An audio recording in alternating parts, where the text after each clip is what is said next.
Hi there, and welcome back to episode 7 of Keys to the Market, your favorite real estate podcast. And as always, we're your favorite real estate team.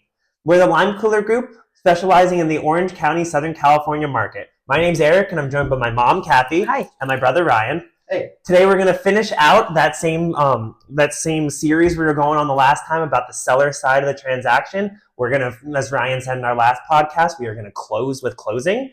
So we're going to finish all of that out, and then the following podcast, we're going to get to the buyer side. But before we get into all of that, as always, let's kind of talk about where we're seeing in the market, what's going on out there. It seems like the market has, for buyers, is an advantageous market, and it has slowed down a little bit. I would say that the homes are staying on the market a little more. And buyers, the sellers seem to be just waiting it out probably until maybe the holiday season. And then if they haven't got their price, my guess is that a lot of them will come off till next year, except for ones that really have a reason to sell. Some people are just testing the market, but the time of the market is the slow time of the market. We have inventory that's on that actually came on later. Usually the inventory comes on at the end of the summer, and this seemed to come on at the beginning of fall, which is a slower time. So the inventory hasn't moved as quickly, which makes the market a more advantageous situation for the buyers. It's interesting because I think a lot of the time we kind of talk about times of the market, and I feel like that almost can kind of sound confusing sometimes, because like we talk about the spring market being the best time, but like when we're talking about spring, we actually mean putting your house on in February. Right. When we're especially talking, here, when people think summer is a really good time to list or buy because that's when kids are out of school and you're trying to get into a new house for school for the next year, which is true, but at the same time, summer is a time when people are kind of busy and whatnot. Fall is actually a pretty good time to buy and sell. It's just a slower time. It doesn't mean that there's not buyers out there. It doesn't mean that there's not there still is inventory out there and there still are buyers out there. It's just they're a bit more serious at this time. There's less people kind of looking around. So there's less people coming in, but there's still interested people. People buy and sell pretty much every time of the year. what might be a little bit different this year is that usually the homes have come on at the end of the summer, and then the buyers are ready to go for them in the fall. This time there wasn't so many, and then they came on at the beginning of the fall. So if you were, I guess I'm going to ask a question. I'm taking Ryan's job for the day. If someone were to ask you right now, like, should I list my house soon or should I wait until the beginning of the year? What would your recommendation be, at least this year? it probably depends on what their situation is. That's what we always go through first, is what's your situation? Because if you need to move, then now is the time, and we're going to get your house ready for that. I just had this conversation with one of my longtime clients because they're selling a parent's home, and that's what he was saying to me. He was saying, I don't think we really need to put it on right now. And I said, that's true. If you don't have to put it on and you have a revenue stream in your house or you're comfortable in your house, I would tell you to kind of get it ready for the beginning of the year. But he asked me, do I get it ready for June? Like you said, June and July is the market. And I said, well, I got to honestly tell you, February or March is actually the market. That's the hottest market where people are turning on. So I would probably, to any people that do not have to sell right now, I would tell them to hold off, enjoy the holidays, and let's start after the first of the year. It's another thing to think about in that circumstance. I know we've talked about this with sellers in the past as well, is that you have to think about the whole holistic picture. I mean, you get more money in the beginning of the year. Might that be a stronger market? Yes. But you're also talking about continuing to pay your mortgage on the house for the next couple months. You're continuing to pay your utility bills and your taxes, and all of that continues to go. So I think a lot of the time people want to say, like, what's the best time? And kind of like you're saying, the best time really depends on you. If you don't have a mortgage on your house, then obviously that's a different circumstance than if you do and you're continuing to have costs and whatnot. Right. So there's a lot of different components, I think. Yeah, for sure. And like we talked about, if you're a buyer, it's been a good time for a little while now. Right. But it really just depends on if there's a house out on the market that you really like. I mean, with scarcity on the market, sometimes you're looking and you're just seeing the same houses over and over again. But if you're a buyer and you find something you like, now is a good time because you probably have less competition, less people bidding up the house. So don't wait just because you think the market is going to eventually get better. Like if you find a house, or even waiting on the interest rates, it just doesn't make sense as a buyer right now. now. I think if you have a place that you love and you can do it, go for it. All right, so we're getting into closing. We went through the entire transaction. You have sold your house. We are going to close on it, and we're going to answer some questions about what that means. Yeah. What does that even mean? I'm closing. Does that mean it's all over? It means we're going to open the door and then close it, and it's closed. Yay! It actually means that we've gone through all of the investigations. The buyers have signed off that they are good with the house and any repairs maybe that they've asked the seller to do. They're okay with that. The loan has gone through. They're clear to close, and the appraisal has come in or agreed upon. So we're ready for everything. All we're doing now is the money needs to come. The rest of the down payment needs to go into escrow so that they have it ready to go. The loan needs to fund. Once that happens, they say that we're closed. There's 2 steps. Closing means that all the money's in and everybody has it. Recording means that the house has actually changed title from the present seller to the next seller. So since we're talking about it on the seller side, we'll get back to the closing side on the buyer side. But Right. What that all means for a seller is that the money is going to come from the buyers, come into escrow. The loan is going to be funded, any down payments or whatnot, or if it's all cash, all the money is going to be there. So then escrow, during the escrow process, you're going to be talking to escrow about where you want that money to go. So if you have a loan on the house you're still paying off, escrow is going to pay off that loan for you. The money's going to pay off that loan. It's going to pay off everything. It's going to pay off real estate commissions. It's going to pay off everything that was negotiated and all of that. Fees, title fees. You would get a whole taxes. thing. It's called a net sheet that tells where all the money is going and everything. Right. And then once escrow closes, all of that money is disseminated to those different parties. And like she's saying, the actual time when like truly the house is sold is when title is recorded with the county. The actual person's name on the home address changes from the old seller to the new buyer. Right, exactly. But a lot of people get confused on that. And one of the main things, 2 things are really important. And one of them I would say is, you just mentioned it, the seller net sheet. You're going to get a net sheet that you really have to look at because it tells you the breakdown of all your money. And if there's any issue, that's the time to talk about it and let escrow know that I already paid off my HOA fee. I already paid this. We have to figure that one out. Anything that needs to be known first and foremost. And then the other part of that is that once that is done, you had a notary come to your house earlier as a seller. We told you that in one of the past ones, that the notary comes, you sign all these documents, but one of the main things that you do, and she notarizes it, that you tell her what account to send your money to. And this is a part of stress for some sellers, so I kind of want to go over it. Escrow is not going to mail the money or wire the money to the account that you gave them until they have a conversation with you. Just like we were telling you before about how wire transfers, there's so many issues that could happen and we want to be ultra safe. Escrow will call you before you close to make sure that the account that you told them is the account that you want the money in. And once that's verified, then we can close. I just wanted to go over that. There's a lot of safeguards along the way because we're talking about a lot of money. I mean, when we're talking about hundreds of thousands, if not millions of dollars going to different accounts, different people being wired different places, that needs to be I's dotted, T's crossed, checked, double checked, and triple checked to make sure that money is going to the correct location. Because once you send a wire, you can't get it back, or it's very difficult to do.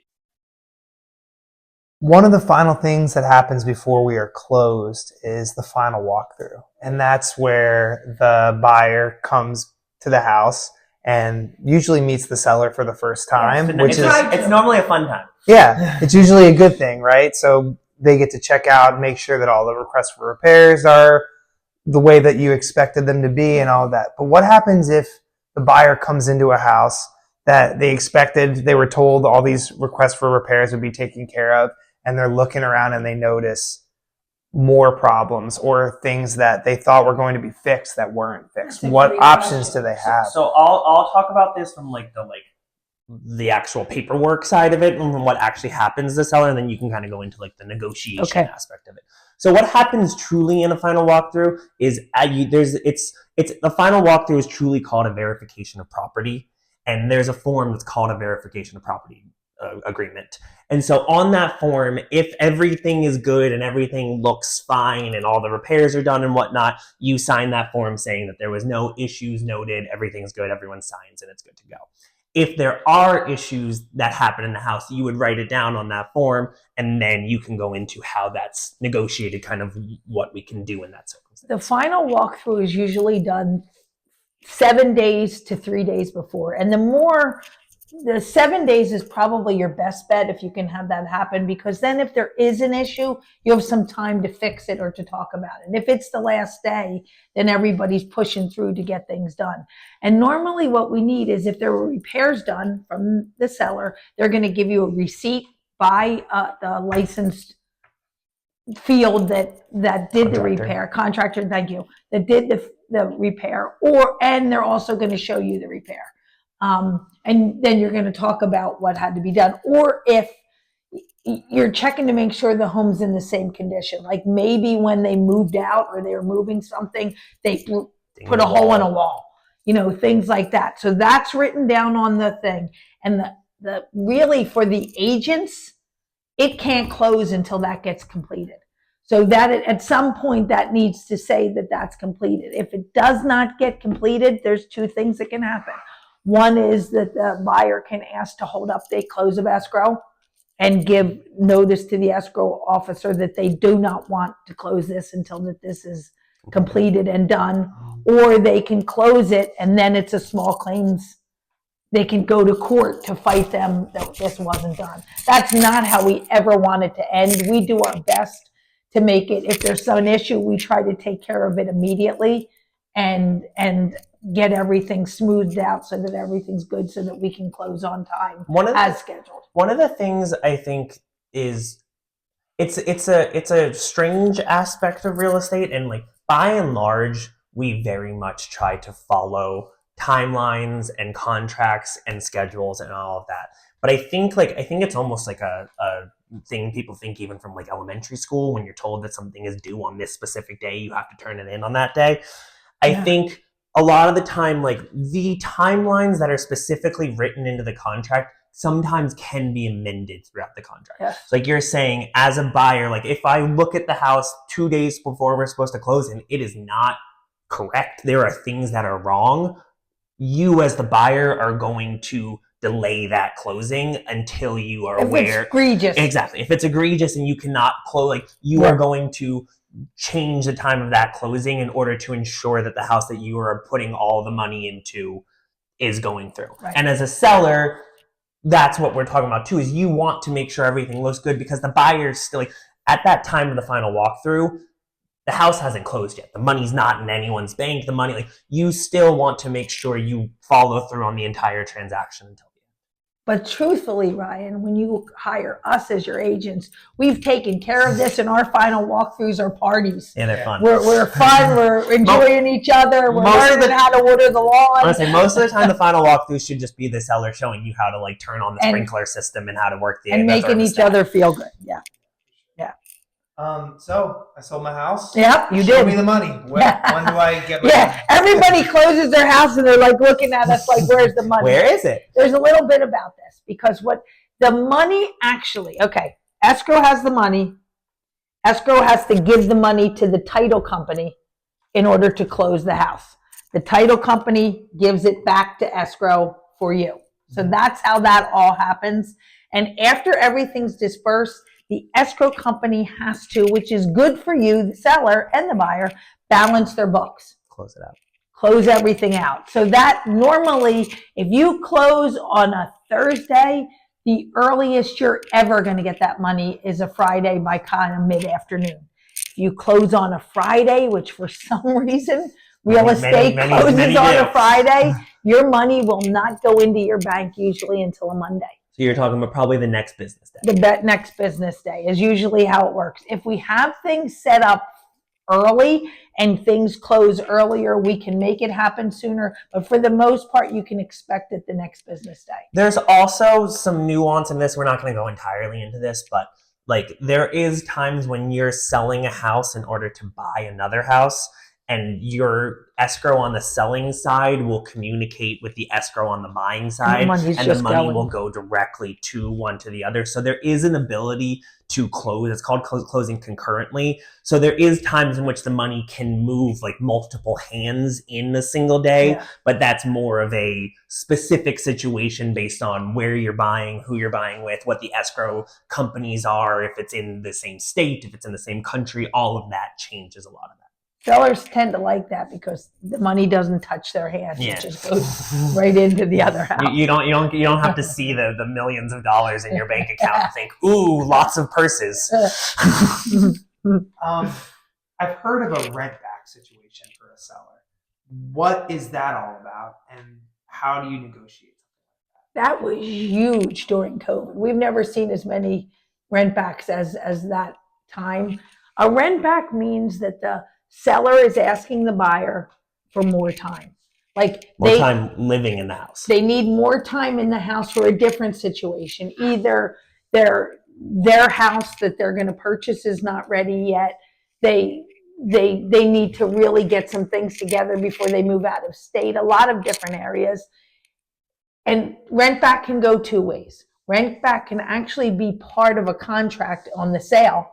Mm-hmm. When the buyer, they've already situated beforehand that the buyer's going to let the seller stay in the house for more days at no cost is one of the ways that it happens. And sometimes that sweetens a pot for a buyer, and we'll probably talk about that more when we get to the buyer side.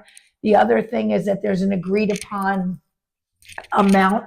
Usually it's per diem, unless it's like 2 or 3 months that they're asking to stay. And there's more, as you were saying, paperwork.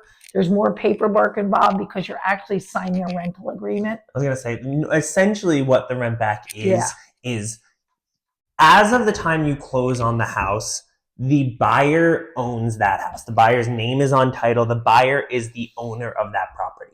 Sometimes they allow the seller to stay in it, and essentially it becomes a rental agreement. The buyer is the landlord, and the seller becomes the tenant of that house during that period. Oh, so basically it's exactly what it is. You're renting back your own house that you once owned. There's one funny thing with that, or I don't think it's funny because a lot of sellers get mad at us. I'm interested to see what you're about to say. But the seller, I'm just going to give you a nice and easy scenario. The seller bought their house for $500,000. They still have, after they sell it, they only have a $250,000 mortgage. They're paying $1,200 a month as their mortgage. The buyer is buying the house lots of years later for $1 million. They only have 20% down, so they have an $800,000 mortgage. The seller thinks that they can rent the house for $1,200 a month, or the buyer's paying $4,000 a month. Yeah. So sometimes a lot of times sellers think they want rent backs, and then they're like, oh my gosh, if they're going to charge me that. No. So just know that it's a lot. Oftentimes the buyers, they're not even looking to gouge you. They're just looking to be whole. So when does the possession officially get transferred from me, the seller, to the buyer?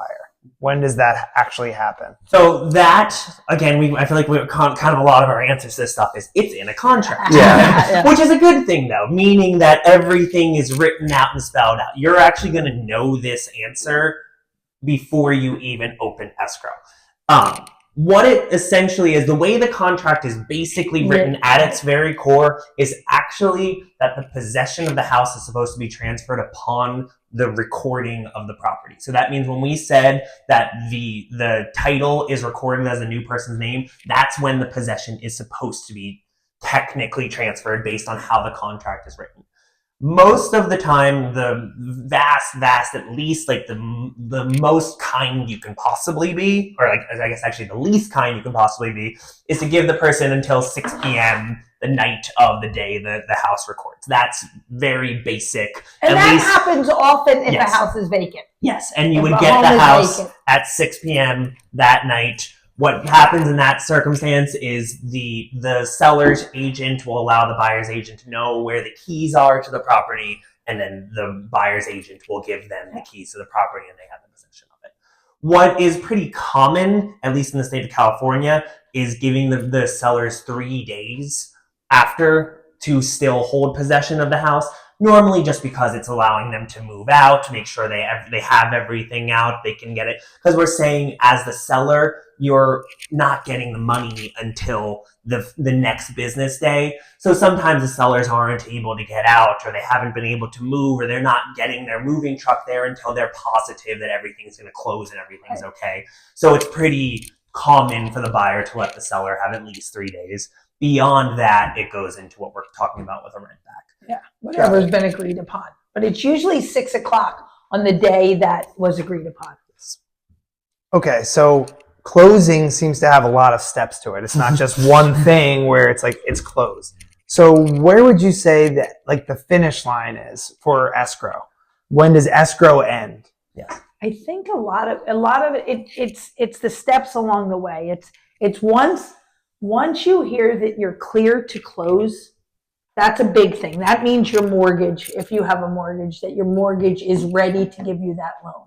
And then you'll hear that those people, once they've cleared to close, 3 days after that, then they're meeting in either escrow. It's normally escrow or it's the mortgage company, one of those two places.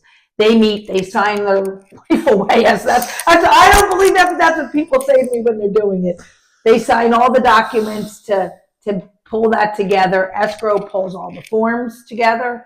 They pay, like we said, the loan money goes to escrow. Escrow sends everything to title. Everything goes through, and then that's what closing is. I think there's kind of multiple parts of it, but I missed some. no, I just think as a seller, escrow, like the official closing of escrow, is what we're talking about when the title is recorded. Like that's truly when escrow closes.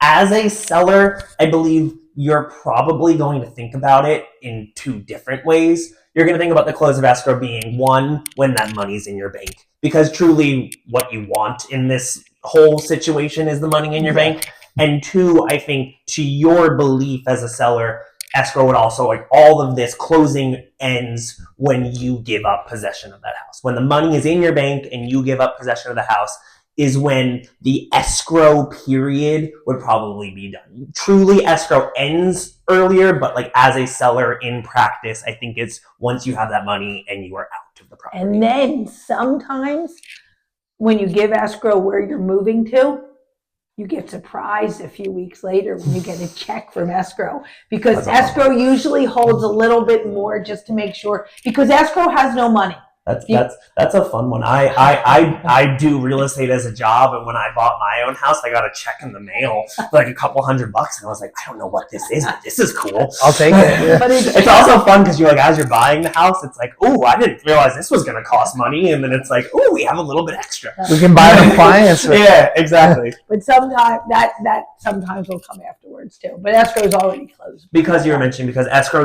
because escrow uses the money that they're given, and sometimes all of that money isn't used up, so there's a little bit left over that escrow doesn't keep your money, trying to be mean. There's a set amount that escrow is going to make, and anything over that, you get your money back. Yeah. Okay, so I'm a seller. I closed on my house. Other than celebrate, is there anything else I should do? Celebrate is probably the biggest one. I agree. Yeah. I'm going to go more, I don't know if you have stuff on the real estate side. I'm going to go more on the actual like practical side.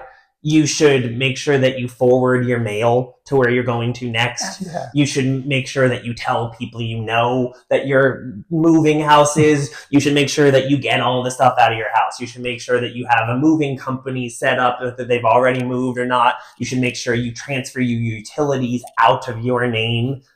We would talk to the people about this. Normally, it's best to just tell the utility company that you're moving so that it allows the buyer to overtake that, because if you end it, then the buyer has to pay more money for it to get For some of restarted it. out. But so Takes longer, you too. should anything that your name is in associated with that house, you should change it or have it forwarded away from your house.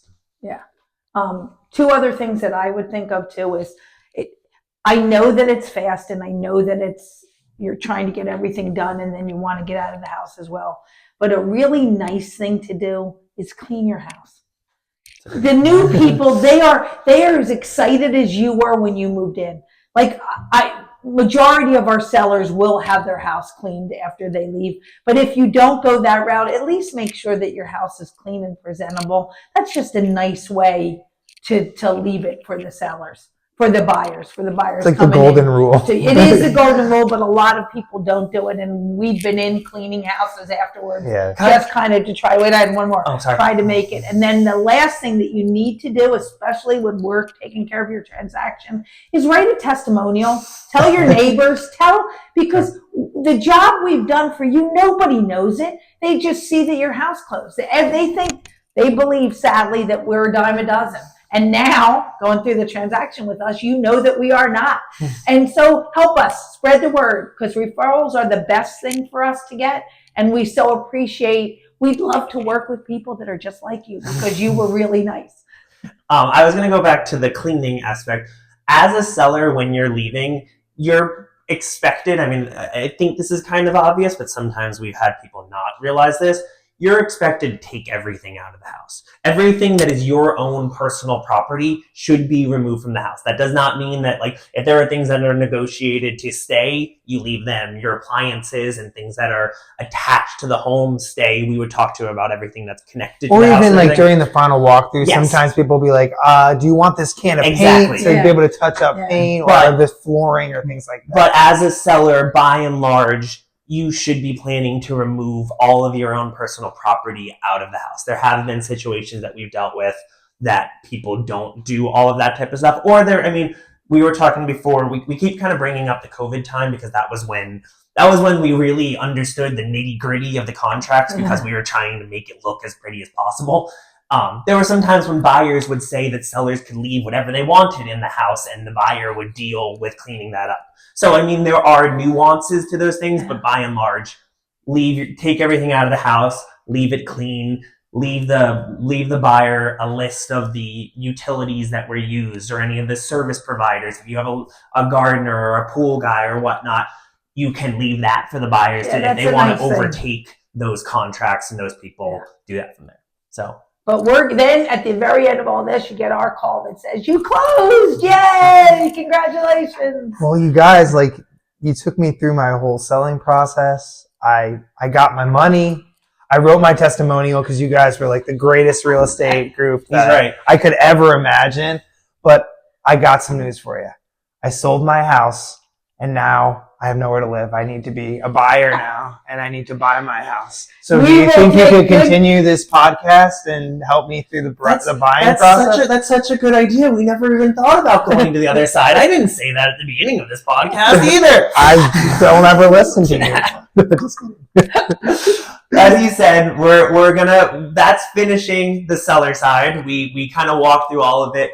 In future times, we might go into some of the more nuance of these specific aspects and everything, but you kind of now get how you start from meeting us at that listing presentation through putting your house on the market, selling it, going through escrow, and actually closing. Yes. Coming in the following subsequent podcast, we're going to go back to the beginning of what it means to start as a buyer, looking, eventually putting offers in on houses, going through that escrow process on the buyer side, and eventually closing on that. So Ryan sold his house. Now we're going to help him buy a new one. Can't wait. Looking forward to working with you guys again. All right. Thank you guys so much for listening. If you have any questions, feel free to comment on our social media or send us an email at info@limecoolergroup.com, and we'll see you on the next one. Thanks. Go Dodgers.